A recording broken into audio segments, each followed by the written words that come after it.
The morning sun cast long shadows across the cobblestones of Buckingham Palace as Sergeant James Mitchell adjusted his red tunic one final time. After 15 years of service in the Queen's Guard, he knew that each day brought new challenges. But today felt different somehow.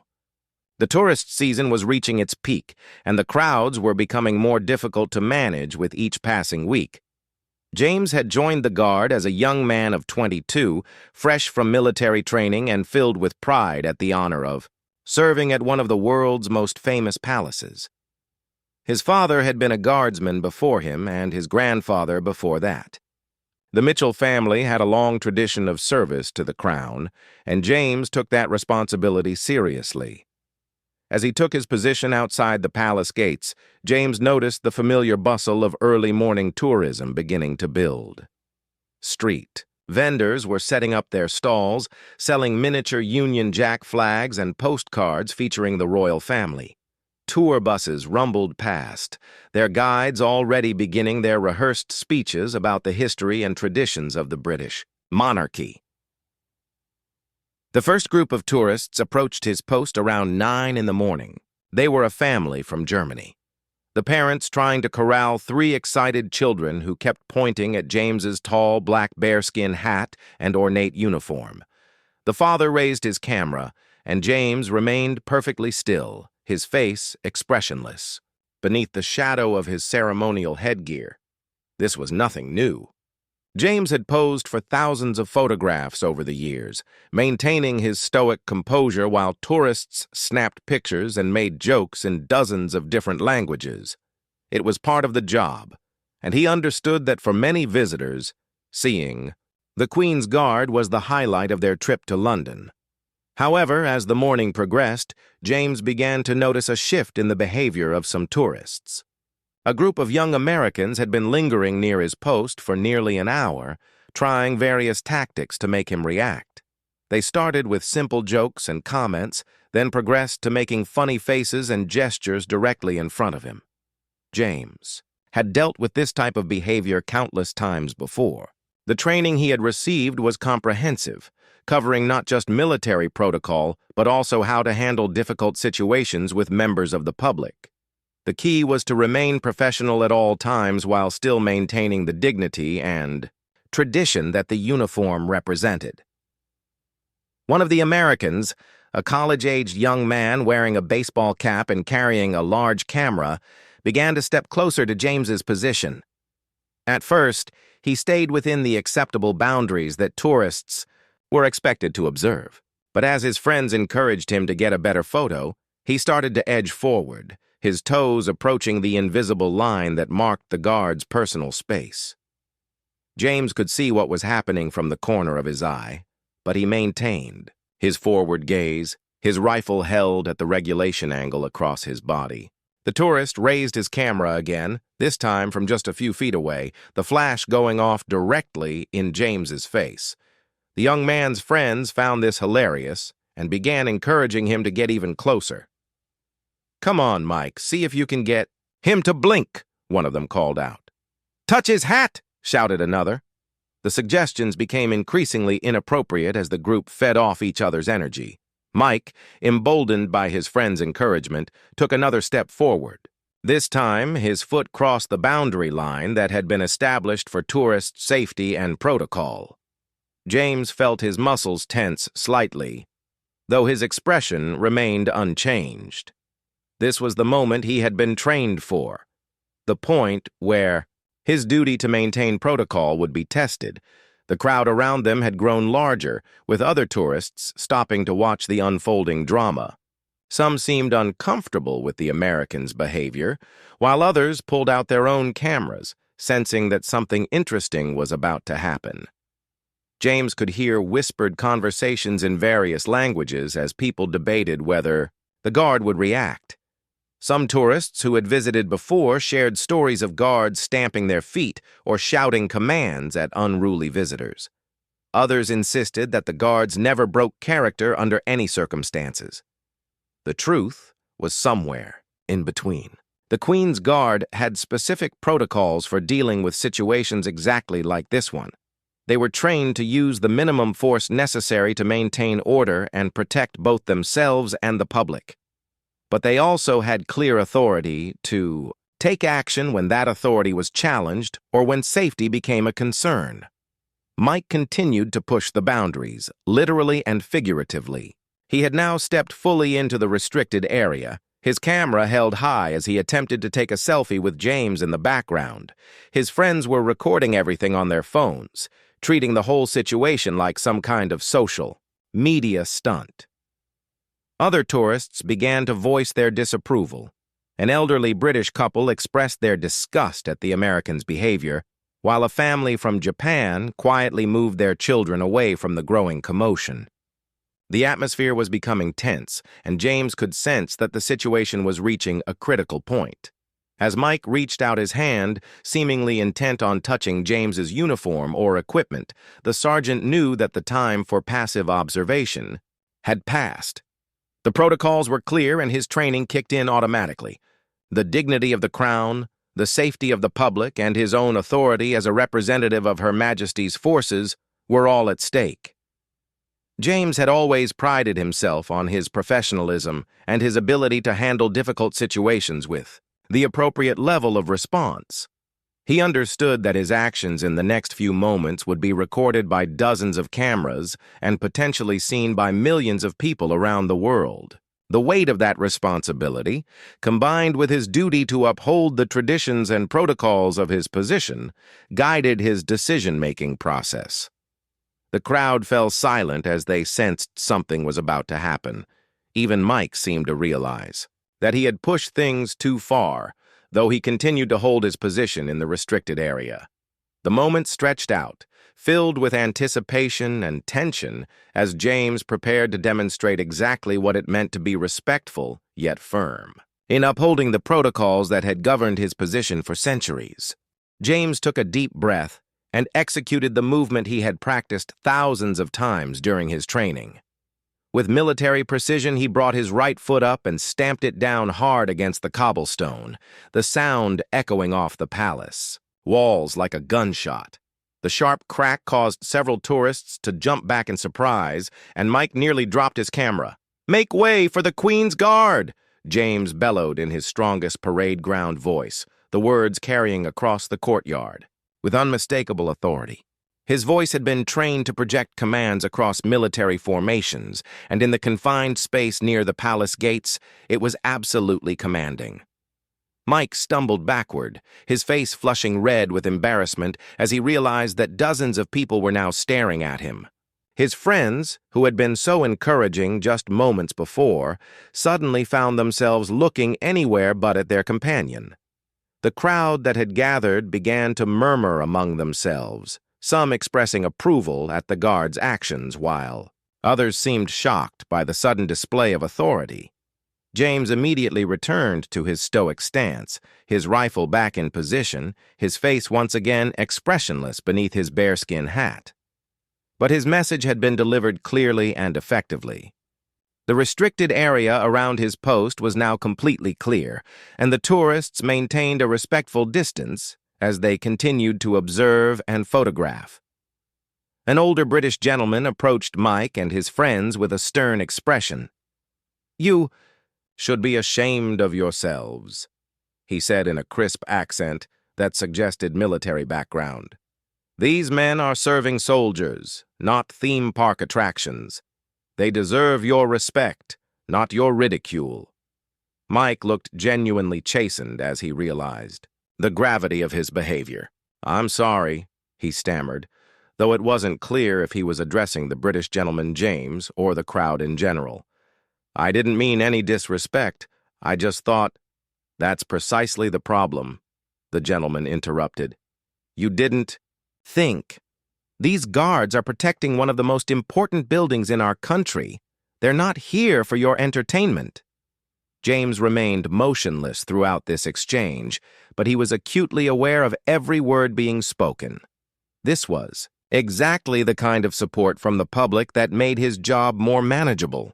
When citizens understood and respected the role of the guard, it made everything run more smoothly. A family from France approached James's position next, the parents carefully instructing their children about appropriate behavior before allowing them to pose for photographs at a respectful distance. The children, perhaps influenced by what they had just witnessed, stood quietly and politely while their mother took pictures. "Merci, monsieur," the father said quietly to James with a slight nod, acknowledging both his service and his professional handling of the situation. James, of course, could not respond directly, but the respectful gesture was noted and appreciated. The morning continued. Word of the incident began to spread among the tourist groups. James noticed that subsequent visitors approached his post with noticeably more reverence and awareness of the boundaries. Several tour guides incorporated the story into their presentations, using it as an educational example of why protocol and respect were so important. Around midday, James was approached by Inspector Davies from the Metropolitan Police, who worked closely with the palace security team. The inspector had been monitoring the situation from a distance and wanted to check in with the sergeant about the incident. "Well handled, Sergeant Mitchell," the inspector said quietly during a brief moment when the crowd had thinned. "We had several tourists compliment your professionalism and restraint. That American lad learned an important lesson today." James nodded slightly, grateful for the support, but still maintaining his official composure. The inspector's approval meant a great deal, as cooperation between the various security forces was crucial to maintaining order around the palace. The afternoon brought a new wave of tourists, including a school group from Scotland whose teacher had clearly briefed them thoroughly about appropriate behavior. The children filed past James's position in orderly lines, their eyes wide with respect and fascination. One little girl dropped a small bouquet of flowers near his post, a gesture that touched James more than he could show. As the day progressed, James reflected on the morning's events and their broader significance. The incident with Mike and his friends was hardly unique, but it served as a reminder of why his role was so important. The Queen's Guard weren't just ceremonial figures. They were active representatives of centuries of British tradition and military excellence. The uniform James wore connected him to generations of soldiers who had stood guard at this very spot. Each element of his appearance, from the red tunic to the bearskin hat, carried historical significance that dated back centuries. When tourists disrespected that uniform, they were disrespecting not just James personally, but the entire institution he represented. During a brief changeover period, James was replaced by Corporal Williams, a younger guardsman who had heard about the morning's incident through the military grapevine. "Heard you had some excitement today, Sarge?" Williams said with a slight grin. "Just another day at the office," James replied with characteristic understatement. "Keep your eyes open. The word's spread, but there's always someone who thinks the rules don't apply to them." As James made his way back to the guardhouse for a break, he encountered several tourists who recognized him from the earlier incident. A Japanese family bowed respectfully as he passed, while an elderly American veteran saluted him with obvious respect and understanding. "Thank you for your service, son," the veteran said quietly.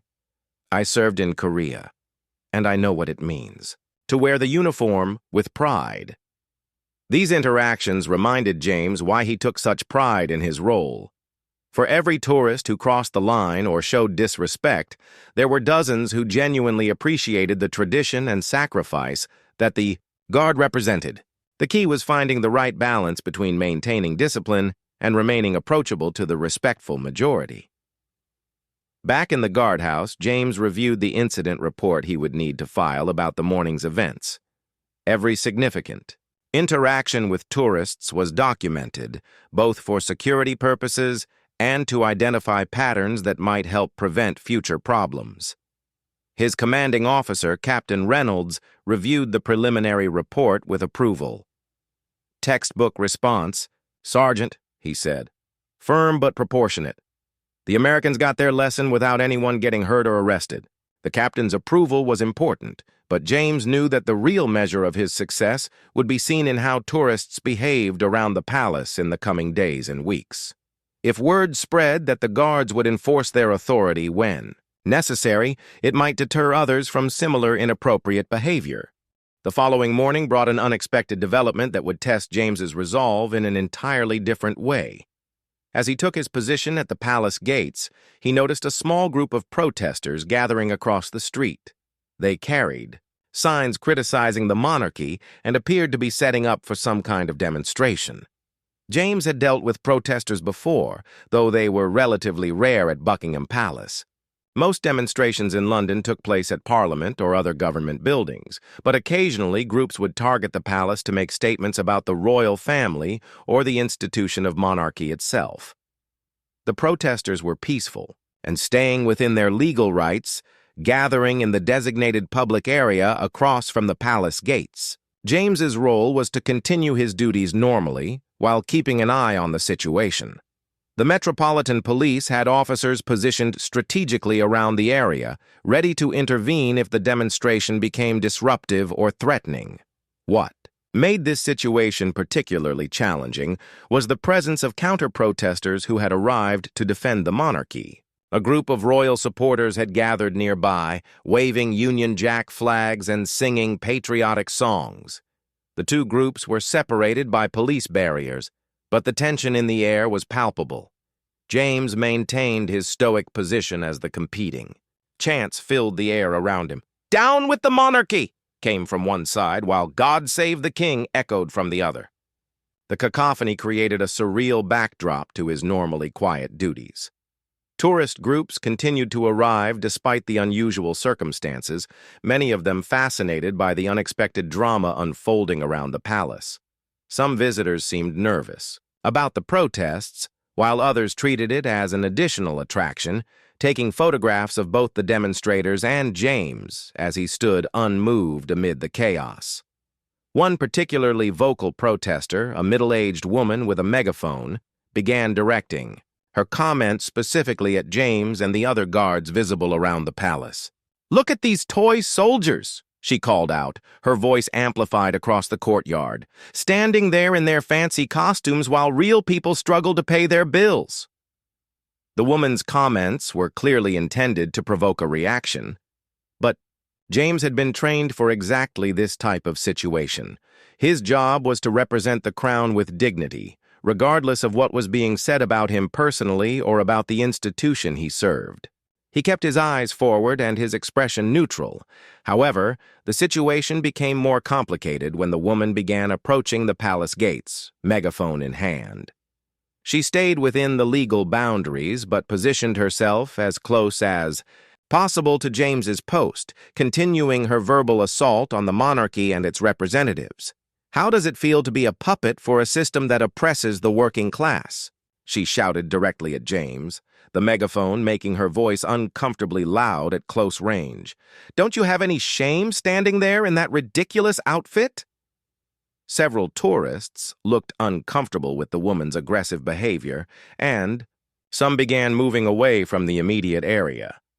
James could sense the tension building, not just between the protesters and counter-protesters, but among the general public who had come to visit the palace as tourists.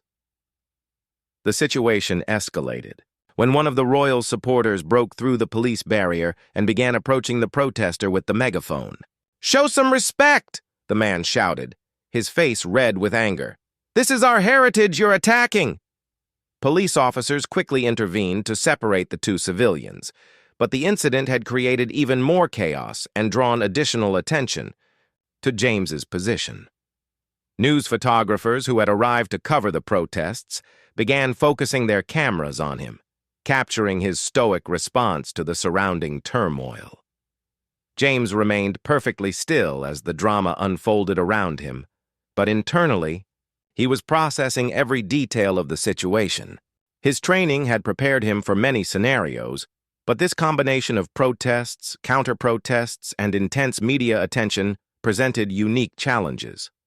The protester with the megaphone, apparently frustrated by James's lack of reaction, decided to try a different approach. She began reciting what she claimed were statistics about homelessness and poverty in Britain, directing her comments at James as if he were personally responsible for these social problems. "While you stand there playing dress-up," she continued, "children are going hungry in this country. How can you be proud of representing a system that creates such inequality?" Her words were harsh, but James recognized that she was exercising her democratic right to express her opinions. The irony wasn't lost on him that she was criticizing the very system that protected her right to speak freely. But that was precisely the point of his service, to defend the constitutional framework that allowed for such dissent. A group of school children on a field trip approached James's position, their teacher nervously trying to navigate them through the crowd of protesters and photographers. The children seemed confused by all the shouting and activity, looking to their teacher for guidance about what was happening.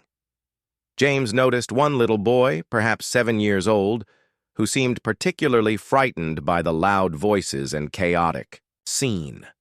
The child had become separated from his classmates and was looking around anxiously for his teacher. Without breaking his official stance, James allowed his eyes to track the child's movement, ready to alert nearby police officers if intervention became necessary. Fortunately, the boy's teacher quickly spotted him and guided him back to the group. But the incident reminded James of one of the most important aspects of his role, protecting the public, including vulnerable visitors who might find themselves in uncomfortable or confusing situations. The media attention continued to intensify as the morning progressed. Several television news crews had arrived and were broadcasting live from the scene. James could see reporters interviewing both protesters and tourists, trying to capture different perspectives on the unfolding drama. One reporter attempted to approach James directly for an interview, apparently not understanding that guards on duty do not speak to the media under any circumstances. A police officer quickly intervened to redirect the reporter, explaining the protocols that govern the Queen's Guard's interactions with the press. As the protests continued, James began to notice a pattern in how different tourists reacted to the situation. Many international visitors seemed fascinated by the democratic nature of the protests, viewing them as an interesting example of British freedom of speech. Domestic tourists, however, appeared more divided, with some expressing support for the protesters and others clearly offended by their presence at the palace. The most challenging moment came when the protester with the megaphone decided to test the boundaries of acceptable behavior. She approached the edge of the restricted area around James's post and began directing her comments even more personally at him. "I know you can hear me," she said, her voice now conversational rather than amplified. "Don't you ever question what you're doing? Don't you ever think about the people your uniform represents and the damage they've done?" James maintained his composure, but the woman's proximity and direct questions created a more intense psychological pressure than the earlier general protests. She was trying to engage him as an individual, rather than simply protesting the institution he represented. The situation required careful judgment. James needed to maintain his professional stance while also being prepared to enforce the boundaries if the protester crossed the line into the restricted area. The presence of cameras and the charged atmosphere made every decision potentially significant. The protester took another small step forward, now standing at the very edge of the restricted boundary. Her megaphone hung at her side, and she spoke in a voice just loud enough for James to hear clearly. "I'm not trying to make trouble for you personally," she said, her tone surprisingly sincere. "I just want you to think about what this all represents." James could sense that this was a pivotal moment. The woman wasn't being aggressive or disrespectful in the same way as the American tourist had been the day before. Instead, she seemed to be making a genuine attempt to engage him in philosophical dialogue about his role and the institution he served. However, James's duties remained the same regardless of the protesters' intentions. His job was to maintain protocol and protect the dignity of his position, not to engage in political debates with members of the public. The uniform he wore represented the crown, and that representation could not be compromised by personal opinions or individual conversations. The crowd around them had grown larger as people sensed the tension building in this more intimate confrontation. Unlike the chaotic scene with multiple protesters shouting, this felt more like a personal challenge to James's resolve and professional standards. "My name is Sarah," the woman continued, apparently hoping to establish a human connection. "I'm a teacher from Manchester. I'm here because I believe in democracy, and I think the monarchy is an outdated institution that has no place in modern Britain." James maintained his forward gaze, but he was listening to every word. Sarah's approach was more sophisticated than most protesters he had encountered. She wasn't simply shouting slogans or trying to provoke a reaction. Instead, she seemed to be testing whether she could find the human being beneath the ceremonial uniform. A news reporter noticed the more intimate nature of this exchange and directed his cameraman to focus on James and Sarah.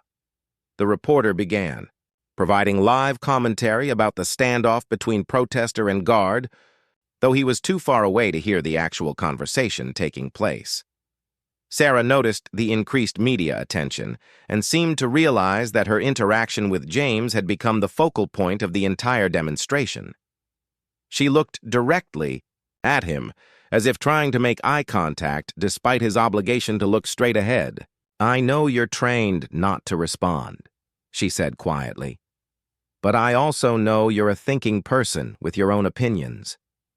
Doesn't it bother you to be used as a symbol of something you might not even believe in?" This question struck closer to the heart of James's internal conflicts than he cared to admit. Like many professional soldiers, he had occasionally wrestled with questions about the nature of his service and the institutions he was sworn to protect. But those personal doubts were separate from his professional obligations.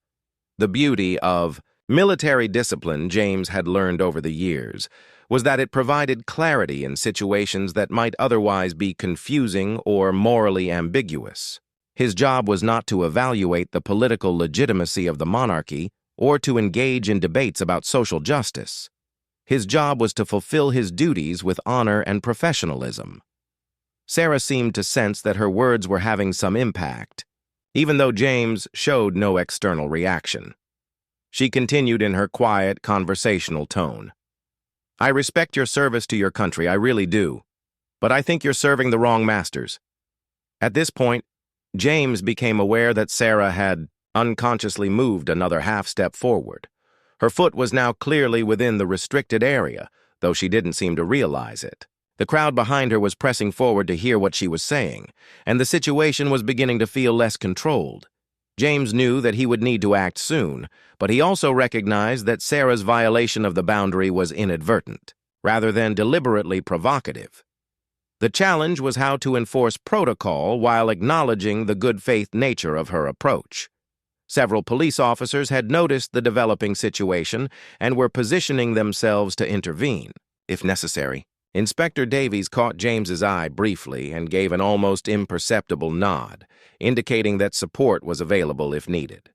The moment of decision arrived when Sarah, perhaps emboldened by James's continued silence, reached into her bag to pull out what appeared to be a petition or document.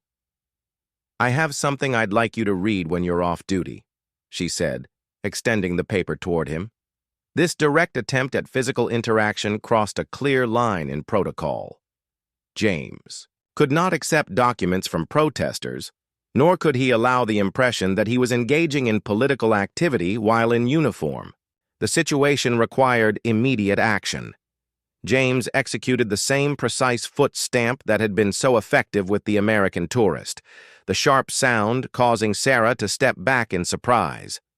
However, instead of following with a shouted command, he used a different protocol appropriate for the more respectful nature of Sarah's approach. "Madam, please step back from the guard post," James said in a firm but not aggressive tone. His voice carried authority but lacked the harsh edge he had used with the disrespectful tourist the previous day. Sarah immediately stepped backward, looking somewhat embarrassed as she realized she had crossed the boundary line. "I'm sorry," she said, her earlier confidence shaken by the sudden reminder of James's official authority. "I didn't mean to." "Thank you, madam," James replied formally, then immediately returned to his silent stance. The brief exchange had been perfectly professional, acknowledging both Sarah's right to protest and the boundaries that governed their interaction. The crowd that had gathered to watch the confrontation seemed almost disappointed by the civilized resolution. Many had expected either a more dramatic enforcement action or for James to break character entirely and engage in debate with Sarah. Instead, they had witnessed a masterclass in professional boundary setting. James had maintained his dignity and authority while treating Sarah with basic human respect. He had enforced protocol without being unnecessarily harsh or intimidating. Sarah retreated to the designated protest area, but she continued to watch James with what appeared to be a mixture of respect and curiosity. Her earlier attempts to engage him in political dialogue had failed, but she seemed to have gained appreciation for the discipline and professionalism required for his role. The news reporters covering the story struggled to find a dramatic angle in what had essentially been a polite but firm enforcement of established boundaries. The interaction had been too civilized and respectful to generate the kind of conflict that typically drives news coverage. As the morning progressed, the protests gradually began to wind down. Both the anti-monarchy demonstrators and the royal supporters seemed to have made their points and expressed their views. The crowds began to disperse, leaving James to return to his more typical duties with tourists and visitors. However, the morning's events had provided valuable lessons about the different types of challenges he might face in his role. The American tourist and the protester Sarah had both tested his authority, but in completely different ways that required different responses. James reflected on how his training and experience had prepared him to handle both situations appropriately. The key was reading the intent and character of each individual challenge and responding with the appropriate level of force and formality. 3 weeks after the incident with Sarah the protester, James found himself facing an entirely different kind of challenge that would test not just his authority, but his compassion and judgment. It was a typical Thursday morning when he noticed an elderly woman approaching his post with obvious difficulty, leaning heavily on a walking stick and moving very slowly across the uneven cobblestones. The woman appeared to be in her 80s, dressed in what had once been elegant clothing but now showed signs of wear and age. She carried a small, faded photograph in her free hand and seemed to be searching for something or someone. Her movements suggested she was not entirely oriented to her surroundings, and James began to worry about her safety in the busy tourist area. Unlike the previous encounters with challenging visitors, this situation required James to balance his duty to maintain protocol with a basic human concern for a vulnerable person who might be in distress. The woman was clearly not a typical tourist, nor was she attempting to test his authority or create problems. As she drew closer to his position, James could see that the photograph she carried appeared to be quite old, possibly from several decades earlier. The woman kept looking at the picture, then at the palace, then back at the picture, as if trying to reconcile what she was seeing with what she remembered. "Excuse me, dear," the woman said quietly as she approached James's post. Her voice carried the refined accent of someone who had been well educated, but there was a trembling quality that suggested either physical frailty or emotional distress. "I'm looking for someone. Perhaps you could help me?"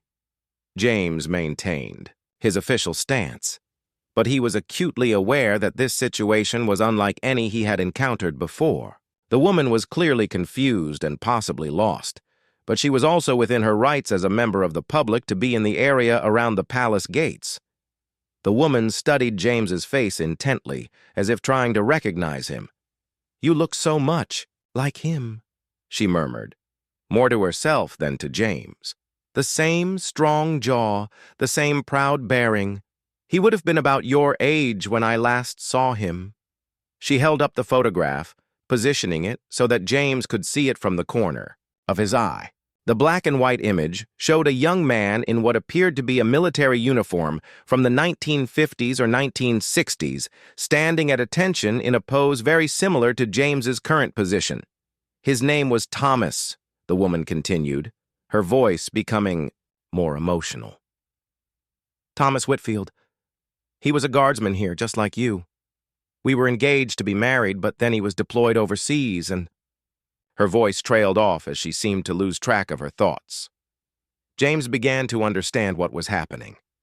The woman appeared to be experiencing some form of dementia or memory confusion, and she seemed to believe she was looking for someone from decades in the past. The situation was delicate and required careful handling. Several tourists had noticed the elderly woman's distress and were beginning to gather around, some looking concerned while others seemed curious about what was unfolding. James could see a few people taking photographs, apparently finding the scene touching or interesting. "I know he's here somewhere," the woman continued, now speaking more urgently. "He promised he would wait for me. He said he would be standing right here at this very spot when I came back. That was... She paused, confusion clouding her features as she tried to remember when she had made this supposed arrangement. James felt a deep sympathy for the woman's obvious distress, but he also recognized that she needed assistance that was beyond his ability to provide while maintaining his official duties. The situation required intervention from someone who could help her without compromising the protocols of his position. He noticed Inspector Davies approaching from across the courtyard, having observed the developing situation. The inspector had experience dealing with various types of public disturbances and vulnerable individuals, and his arrival was exactly what James had been hoping for. The woman noticed the inspector's approach and became more agitated. No, she said, backing away slightly. "I don't need help. I just need to find Thomas. He's supposed to be here. He promised he would be here." Inspector Davies approached with the gentle, professional manner he used when dealing with confused or distressed individuals. "Good morning, madam," he said in a kind but authoritative voice. "I'm Inspector Davies. Is there something I can help you with today?" The woman looked between the inspector and James, her confusion evident. "I'm looking for my fiancé," she explained, holding up the photograph again. "Thomas Whitfield. He's a guardsman here. We were supposed to be married, but then he had to go away on deployment, and now I'm here to meet him, but I can't find him." Inspector Davies examined the photograph with appropriate seriousness, treating the woman's concerns with respect despite the obvious impossibility of her request. "This is certainly a very handsome young man," he said gently. "When did you last see Thomas, madam?" The woman's face scrunched up in concentration as she tried to access memories that were clearly jumbled by time and illness. It was after the war, the Second War, or perhaps it was during the troubles in Cyprus. I'm not entirely certain. Time seems to move so strangely now." James continued to maintain his position, but he was listening to every word of the conversation. The woman's mention of Cyprus suggested that her memories might indeed date back to the 1950s or 1960s, when British forces were deployed there during the independence conflict. "What's your name, dear?" Inspector Davies asked kindly. "Margaret," she replied. "Margaret Whitfield.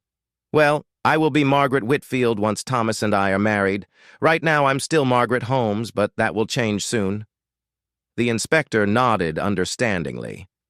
It was clear that Margaret was living partially in the past, perhaps experiencing memories from 60 or 70 years earlier as if they were current events. This type of temporal confusion was not uncommon among elderly people with dementia or Alzheimer's disease. "Margaret, I wonder if you have any family members who might be worried about you," the inspector suggested gently. "Perhaps someone who could help you get home safely?" Margaret looked puzzled by this question. "Home? But this is where I need to be. Thomas is expecting me. He said he would wait here at the palace until I could join him. He's probably wondering where I am."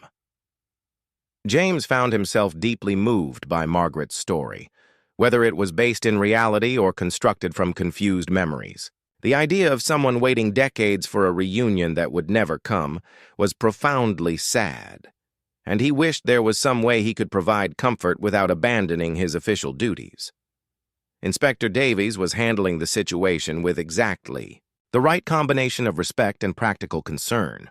He needed to ensure Margaret's safety while also being sensitive to her emotional state and the dignity she deserved as an elderly woman in distress. "Margaret, would you like to sit down for a moment while we try to locate Thomas?"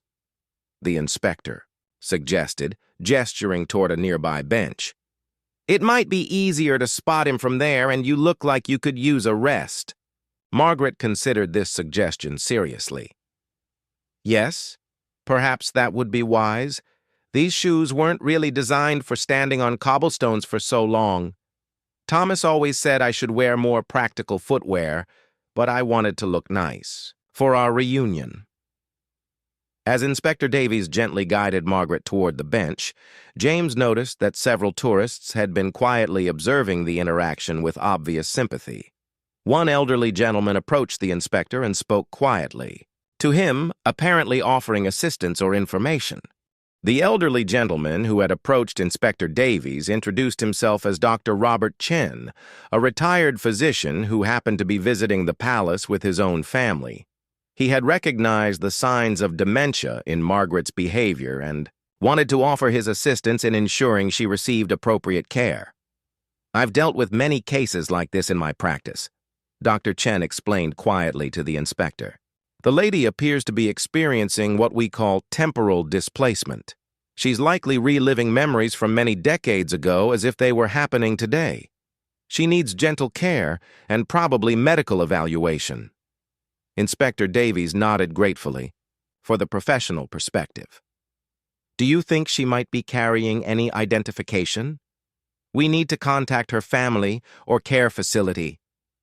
Dr. Chen approached Margaret with the practiced gentleness of someone accustomed to working with confused, elderly patients. "Margaret, my dear, you have such a lovely handbag. Might there be something inside that could help us contact Thomas for you?"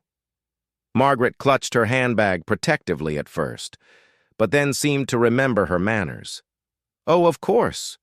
How silly of me." She opened the worn leather bag and began searching through its contents. "Thomas always said I carried too many things in here." Inside the bag, Dr. Chen spotted what appeared to be a medical alert bracelet and some folded papers. With Margaret's permission, he examined these items and found contact information for a care facility in South London, along with the name and phone number of Margaret's daughter. "It looks like your daughter Sarah is very concerned about you," Dr. Chen said gently. "Perhaps we should give her a call to let her know you're safe." At the mention of her daughter's name, Margaret's expression shifted slightly as if she was trying to reconcile different timelines in her confused mind. "Sarah? But Sarah is just a little girl. She's only 7 years old. She can't be worried about me." James continued to observe this touching scene while maintaining his official duties.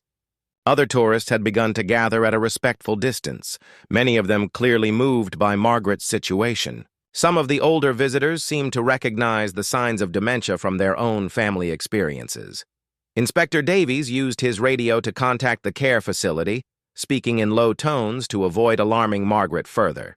Within minutes, he had confirmed that she was indeed a resident who had wandered away during a group outing to central London. Staff members were already searching for her, and her daughter had been notified. "Margaret," the inspector said kindly, "I have some good news. We've located Thomas, and he's asked me to make sure you're comfortable and safe while you wait for him." Margaret's face brightened with relief and joy. "Oh, wonderful. I knew he wouldn't abandon me. Where is he? Is he coming here?" "He's making arrangements to meet you very soon," Inspector Davies replied diplomatically. "In the meantime, he's asked some friends to help take care of you. They should be arriving shortly." James was impressed by the inspector's handling of the situation. Rather than trying to force Margaret to confront the reality of her condition, He was working within her confused understanding of events while ensuring she received the care she needed. A young woman arrived about 20 minutes later, clearly distressed but trying to remain calm. She approached Margaret with obvious love and concern. "Hello, Mum," she said gently. "I've been looking everywhere for you." Margaret studied the woman's face with confusion. "I'm sorry, dear, but I think you may have me confused with someone else. I'm waiting for my fiancé, Thomas. We're going to be married." The daughter, who appeared to be in her 50s, exchanged a meaningful look with Inspector Davies and Dr. Chen. She had clearly dealt with this type of confusion many times before. "Of course, Mum. But Thomas asked me to come and get you. He's waiting for you at home." Margaret considered this explanation carefully. "Thomas sent you? But you're so young to be carrying such important messages." "I'm older than I look," her daughter replied with a sad smile. "Thomas trusts me to take good care of you. Would you like to come with me now?" As Margaret was gently led away by her daughter and a care worker who had arrived shortly after, she turned back toward James's position one final time. "Please tell Thomas I waited for him," she called out. "Tell him Margaret was here just as we arranged." James felt his chest tighten with emotion, but he maintained his professional composure. He gave the slightest nod of acknowledgement, a gesture so subtle that only Margaret and those closest to the situation would have noticed it. After Margaret had been safely reunited with her family, Inspector Davies approached James's position during a brief lull in tourist activity. "That was well handled, Sergeant," he said quietly. "You showed exactly the right balance of duty and compassion." James appreciated the recognition, but he was still processing the emotional impact of Margaret's situation. In all his years of service, he had never encountered someone whose confusion and distress had affected him quite so deeply. Dr. Chen approached as well, wanting to thank James for his professional handling of the situation. "Your restraint and dignity made it much easier for us to help that poor woman," he said. "Sometimes the most helpful thing is simply maintaining stability while others provide care." As the day continued, James found himself reflecting on the different types of challenges his role presented. The disrespectful American tourist had tested his authority and required firm enforcement of boundaries. The protester Sarah had challenged his beliefs and required diplomatic but clear communication of limits. Margaret had challenged his compassion and required him to balance duty with human kindness. Each situation had demanded different skills and responses, but all had required the fundamental qualities that defined an effective Queen's Guard: discipline, judgment, professionalism, and respect for the dignity of others. James realized that his role was far more complex and meaningful than many people understood. The uniform he wore represented not just ceremony and tradition, but also service to the public in its many forms. Whether dealing with curious tourists, passionate protesters, or confused elderly citizens, his job was to maintain order and safety while treating everyone with appropriate respect and consideration. As his shift drew to a close, James was approached by a young boy who had been observing the palace with his family throughout the afternoon. The child approached with obvious shyness but clear determination. "Excuse me, sir," the boy said politely. "I wanted to thank you for helping that nice lady earlier. My grandmother has the same sickness, and it makes me sad sometimes. But you were very kind to her." James could not respond directly, but he allowed his eyes to meet the boy's briefly, conveying acknowledgement and appreciation for the child's thoughtful words. It was a reminder that his actions were observed not just by tourists seeking entertainment, but by people who understood the deeper significance of public service. That evening, as James changed out of his ceremonial uniform, he reflected on how each challenging encounter had taught him something new about his role and about himself. The job of a Queen's Guard was far more than standing still and looking impressive. It required constant vigilance, sound judgment, and the ability to adapt to an endless variety of human situations while never compromising the dignity and authority of the position. He thought about Margaret and hoped that her confusion would lift enough for her to find some peace. He thought about Sarah the protester and respected her passion even while disagreeing with her conclusions. He thought about Mike, the disrespectful tourist, and hoped the young man had learned something valuable about respect and boundaries. Each person who had challenged him had also taught him something about the complexity and importance of his service. Tomorrow would bring new encounters and new challenges, but James felt confident in his ability to meet them with the professionalism, respect, and quiet authority that had served him well throughout his career as one of Her Majesty's guards.